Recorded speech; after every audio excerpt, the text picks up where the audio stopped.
کہ بلی سب سے معصوم، سب سے بے ضرر سا جانور ہوتا ہے، اس کو بھی بند کر دیں اور اس کی طرف بڑھتے رہیں، اس پر اٹیک کریں، تو وہ معصوم جانور بھی پنجہ مارتا ہے۔ اور ہم تو بلی نہیں ہیں، ہم تو ببر شیر ہیں، یہ انہوں نے کہا۔ اب ببر شیر جو ہے اصطلاح، سہیل وڑائی صاحب نے کہا کہ ملک تو ببر شیر ہی چلائیں گے۔ کس کے لیے کہہ رہے تھے سہیل وڑائی صاحب، یا کس کے پیغامات آگے اپنے کالمز کے ذریعے دیتے؟ تو سہیل آفریدی صاحب نے کہا کہ ہم تو ببر شیر ہیں، ہم عمران خان کے ببر شیر ہیں، ہم پنجہ بھی ماریں گے اور شکار بھی کریں گے۔ اب یہ پیغام جب دیا جا رہا ہے نا کہ سہیل آفریدی صاحب کو سمجھا دیا جائے، وہاں سہیل آفریدی صاحب کہہ رہے ہیں کہ ہم شکار بھی کریں گے، پنجہ بھی ماریں گے انشاءاللہ۔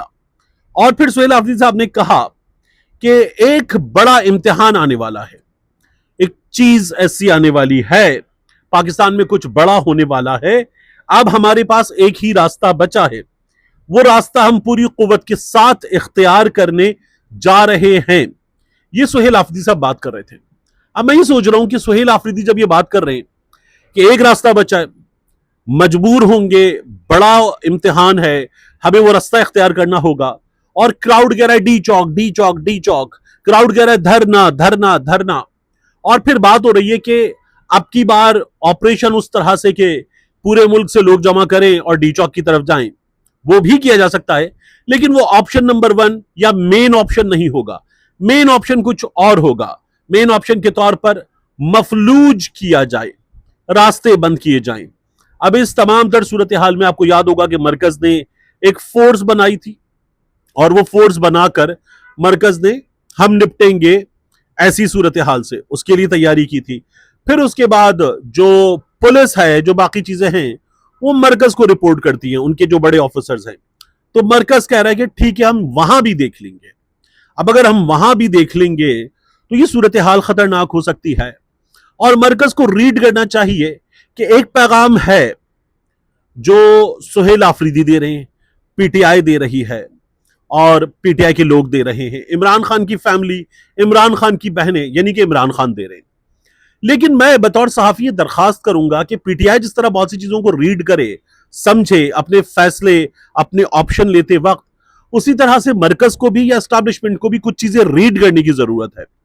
جیسے آپ سہیل آفریدی کی گفتگو، مینا خان آفریدی کی گفتگو، ان کی کیبنٹ کی گفتگو، سلمان اکرم راجہ، عمران خان کی بہنیں، علامہ راجہ ناصر عباس، محمود خان اچکزئی، ان سب کی گفتگو کو سنتے ہوئے ریڈ کریں گے، وہ تو کریں، لیکن ساتھ میں آپ کو ریڈ کرنا چاہیے اس پلس کو جو ان کے سامنے کراؤڈ کی پلس ہے، جس کو وہ ایڈریس کرتے ہیں، اور اسے کہتے ہیں کہ اگر کچھ بڑا ہونے والا ہے تو وہ کراؤڈ اس سے زیادہ زور سے رسپونڈ کرتا ہے، وہ کراؤڈ اس سے زیادہ زبردست انداز میں اپنے آپ کو چارج شو کرتا ہے، اور وہ یہ بتاتا ہے کہ وی آر ریڈی فار اینی تھنگ۔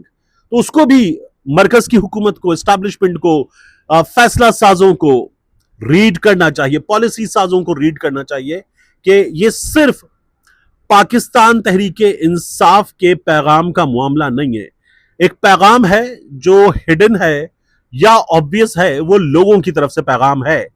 پاکستان کے لوگوں کے اس پیغام کو بھی ریڈ کرنا چاہیے۔ کیا پاکستان کے لوگ یہ جو 27ویں آئینی ترمیم اور اس کا استثناء، اس کا استثناء، یہ والی عدالت، وہ والی عدالت، ججز کا ٹرانسفر، یہ والے جج یہاں، وہ والے جج یہاں، اس جج کی چھٹی، اس جج کی چھٹی، جب آپ یہ سب کچھ کر رہے ہیں تو is this something people want؟ نہیں، یہ تو آپ لوگوں کی ضرورت، آپ لوگوں کی خواہش ہے۔ لوگ کیا چاہتے ہیں وہ یہ نہیں ہے، لوگ کچھ اور چاہتے ہیں۔ وہ جو کہتے ہیں نا، کہتی ہے تجھے خلق خدا غائبانہ کیا، لوگوں نے وہ پیغام قائد اعظم یونیورسٹی میں بھی دیا۔ اور میں آپ سے ایک اور چیز عرض کروں، یہ کیوں ہو کہ D G S P R صاحب یا دیگر آفیسرز جو mostly I S P R سے تعلق رکھتے ہیں، وہ تعلیمی اداروں میں جائیں، طلبہ سے انٹریکشن کریں، یہ کیوں ہو؟ اس لیے میں یہ بات کرتا ہوں کہ اگر یہ انرولمنٹ پروگرام کے بارے میں آگاہی کے لیے ہے کہ آرمی کا حصہ بنیے اور ادارہ جوائن کیجئے، نیوی کا حصہ بنیے، ایئر فورس کا حصہ بنیے، تب تو ٹھیک ہے، لیکن اگر یہ پریویلنگ پولیٹیکل سچویشن میں میسجنگ کرنے کا کام ہے تو یہ آپ کا کام نہیں ہے۔ اگین بصد احترام یہ درخواست ہے کہ یہ آپ کا کام نہیں ہے۔ تو یہ کام جب آپ کرتے ہیں تو اس کو بڑا ظاہر ہے کہ آپ وہاں مہمان کے طور پر موجود ہیں، اور آپ کا جو اسٹیچر ہے یا جو حیثیت ہے اس وقت، یا جو ہمارے ہاں حالات ہیں، ان میں وہ بظاہر بڑا ویلکم کیا جاتا ہے لیکن کیا وہ ان ایکچوئل ویلکم کیا جاتا ہے؟ میرا خیال ہے کہ نہیں. تو اس کو بھی ریڈ کرنے کی ضرورت ہے. جس طرح میں کہہ رہا ہوں کہ پبلک پلس کو ریڈ کرنے کی ضرورت ہے, اس کو بھی ریڈ کرنے کی بہت زیادہ ضرورت ہے. آخری چیز میں نے آپ سرچ کیا تھا کہ میں آپ کے سامنے رکھوں جو ہو رہا ہے. وجاہت سعید خان, ان کے ساتھ ساتھ شہباز گل صاحب اور ڈاکٹر معید پیرزادہ. ایک ایونٹ ہوا امریکہ میں, اور اس ایونٹ میں واشنگٹن ڈی سی میں وجاہت سعید خان صاحب جو ہیں انہوں نے اس کو کروانے میں مرکزی کردار ادا کیا, اور وہ چاہ رہے تھے کہ شہباز گل صاحب, معید پیرزادہ صاحب وہ بھی اس ایونٹ میں آئیں. وہ نہیں آئے, اور انہوں نے کہا کہ اس ایونٹ میں اگر کچھ ایسے لوگ آ رہے ہیں کہ جن کے بارے میں ہم ریزرویشن رکھتے ہیں کہ وہ پاکستان میں اس وقت جو سیٹ اپ ہے جس کو معید پیرزادہ صاحب, شہباز گل صاحب, وجاہت سعید خان صاحب بھی خود غلط سمجھتے ہیں, اور ان میں سے بہت سی چیزوں کو غلط سمجھتے ہیں, تو وہ نہیں ہونی چاہیے. یا یہ سپورٹ کیا جا رہا ہے کسی کو, یا جو ایک پبلک ڈسکورس ہے اس کو شفٹ کیا جا رہا ہے کسی اور طرف, تو یہ نہیں ہونا چاہیے. یہ تنقید ذرا ڈھکے چھپے لفظوں میں معید پیرزادہ صاحب کی جانب سے یا شہباز گل صاحب کی جانب سے کی گئی. اور وجاہت سعید خان صاحب نے خود کیا کیا, جیسے وجاہت سعید خان صاحب نے یہ کیا کہ ایک جگہ جا کر بیٹھے, اور وہاں بیٹھ کر انہوں نے ایک ان کے برابر میں اسکیلیٹن تھا, ڈھانچہ چھوٹا سا, اور اس ڈھانچے کے ساتھ بیٹھ کر انہوں نے اپنی تصویر ایک بنائی, اور وہ ڈھانچہ جو ہے وہ درمیانی انگلی دکھا رہا تھا, مڈل فنگر دکھا رہا تھا. تو ان لوگوں کو مخاطب کر کے معید پیرزادہ کو, شہباز گل کو, انہوں نے کوئی بات کی.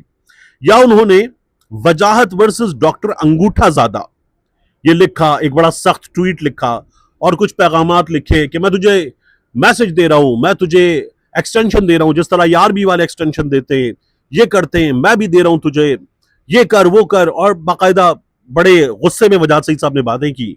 لوگ کیا کہتے ہیں اس کے بارے میں؟ کہہ رہا ہوں نا, پلس کو سب سے زیادہ ریڈ کرنے کی ضرورت ہے. لوگوں نے اس وجاہت سعید صاحب کے ویڈیو کے نیچے, کوئی 56-57 منٹ کی ویڈیو ہے, کمنٹس کیے. ایک کمنٹ کو وجاہت صاحب نے کیونکہ ان کو پسند آیا تو پن کیا, اس میں لکھا ہوا ویج Wajahat, my heart truly goes out to you. Pirzada's recent vlog was not just unfair, it was a clear attempt at character assassination and it has caused completely unnecessary pain. اچھا, یہ وجاہت صاحب نے اس کو پن کیا, لیکن نیچے کے کمنٹس وجاہت صاحب کو چاہیے پڑھیں. اس میں لکھا ہوا ہے he did not attack children, he merely pointed out that there is an ongoing effort to create a diversion from actual issues of Pakistan. پھر اس سے نیچے لکھا ہوا ہے it's very disappointing, do whatever you want for a living but be respectful. Doctor is a think tank. Doctor Moeed Pirzada سے اظہار یکجہتی کیا جا رہا ہے. True character of a person is revealed when he or she is in trouble. The way you reacting to criticism shows your true character. یہ وجاہت صاحب پہ criticism ہو رہا ہے. Now that is below the belt. It was not necessary to stoop so low. اتنا نیچے گرنے کی ضرورت نہیں تھی. Doctor Moeed Pirzada always says کہ GHQ کو ان لوگوں سے کوئی مسئلہ نہیں ہے جن کے ولاگز میں سبسٹنس نہیں ہوتا, بس ڈیلی اسٹف پہ بات ہوتی ہے. کہ آج یہ بھی ہوا, ان سے کوئی مسئلہ نہیں ہے. I happen to be one of them. لیکن میری تربیت یہی ہے کہ میں خبر دوں, نیوز روم میں رہا ہوں میں, اور خبر دوں, اس کے علاوہ ڈاٹس کنیکٹ کروں, چیز آپ کے سامنے رکھوں. ڈاکٹر معید پیرزادہ پالیسی پہ بات کرتے ہیں, ایشوز پہ بات کرتے ہیں, لوگ کیا کر رہے ہیں اس پہ بات کرتے ہیں, اور ڈاکٹر معید پیرزادہ کا بات کرنے کا انداز اپنا ہے. شہباز گل صاحب خبر پہ بات کرتے ہیں, شہباز گل صاحب مختلف چیزیں جاٹ ڈاؤن کر کے, لائک میں جس طرح کرتا ہوں, لیکن شہباز گل صاحب پاکستان سے باہر بیٹھے ہوئے ہیں, اسٹیبلشمنٹ پہ, فیلڈ مارشل پہ, باقی لوگوں پہ بڑی کڑی تنقید کرتے ہیں. وجاہت سعید خان صاحب خود بڑی کڑی تنقید کرتے ہیں. لیکن اگر یہ لوگ ایک کامن کاز پر ہیں تو ان کی لڑائی لوگ کس طرح سے دیکھ رہے ہیں, یہ بھی وجاہت سعید صاحب کو دیکھنے کی ضرورت ہے. ملتے ہیں انشاءاللہ آپ سے اگلی ویڈیو میں.